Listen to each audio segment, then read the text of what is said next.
सास का दहेज। स्नेहा के बेटे की शादी शिल्पी से होती है। शिल्पी दहेज में हर सामान लेकर आती है जो पहले से ही स्नेहा के घर होता है।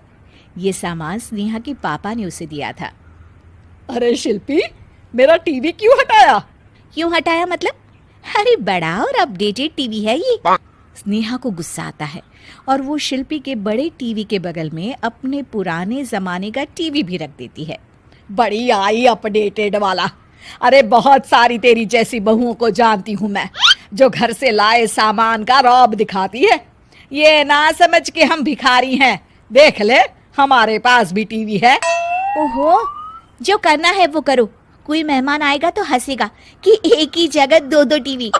हंसने दे, दुनिया भी तो देखे कि सिर्फ तू नहीं, मैं भी दहेज लेकर आई थी। अब यही हाल हर सामान का हो जाता है। ड्राइंग रूम में एक साथ दो तरह के सोफे रखे होते हैं, एक नया आलीशान तो एक पुराना लकड़ी का। शिल्पी स्नेहा की इस आदत से काफी दुखी हो जाती है। एक टीवी पर रामायण चलती है तो बगल की टीवी में फिल्मी गाने, किसी को किसी की आवाज भी सुनाई ना पड़े वैसे। घर के दूसरे सदस्य भी सास बहू की इस आदत से परेशान हो जाते हैं।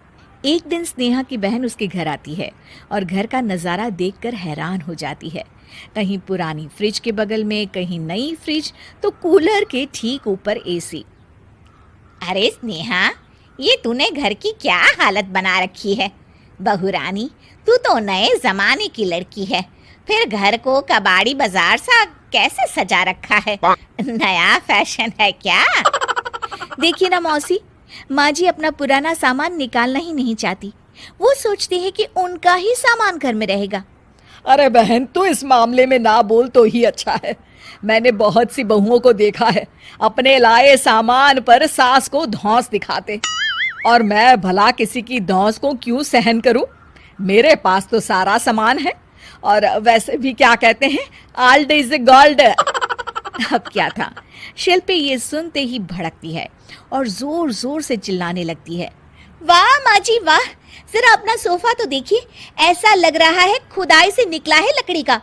और मेरा सोफा देखिए कैसे लेदर की चमक और गुदगुदा सा है। अरे आपका तो पुराना धुराना सा है। शिल्पी देख, मेरे पिताजी ने जो दिया है वो उनकी निशानी है, उसके बारे में मत बोल। तू तेरा सामान ले जाकर अपने कमरे में रख ले। क्यों? मैं अपना सामान क्यों कमरे में रखूं? और जो मेरे ससुराल आए वो यही कहे, ओ कितना ओल्ड फैशन घर है। दोनों की बहसा बहसी में मौसी सर पकड़ लेती है। तुम दोनों जब देखो तब लड़ती रहती हो। मैं तो चली किचन में बादाम का शरबत बनाने।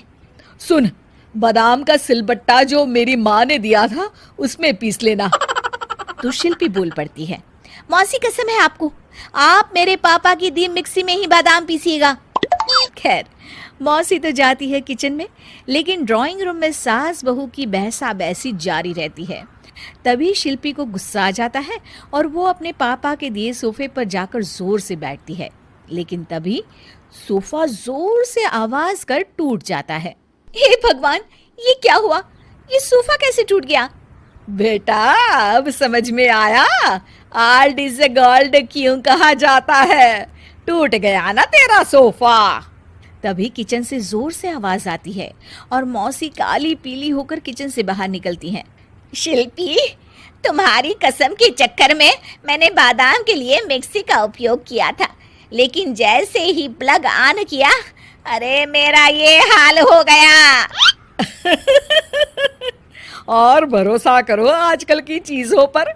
मैंने तो कहा था तुझसे, माँ की सिलबट्टे पर बादाम को पीसती तो तेरा ये हाल ना होता और स्वाद का स्वाद बरकरार रहता।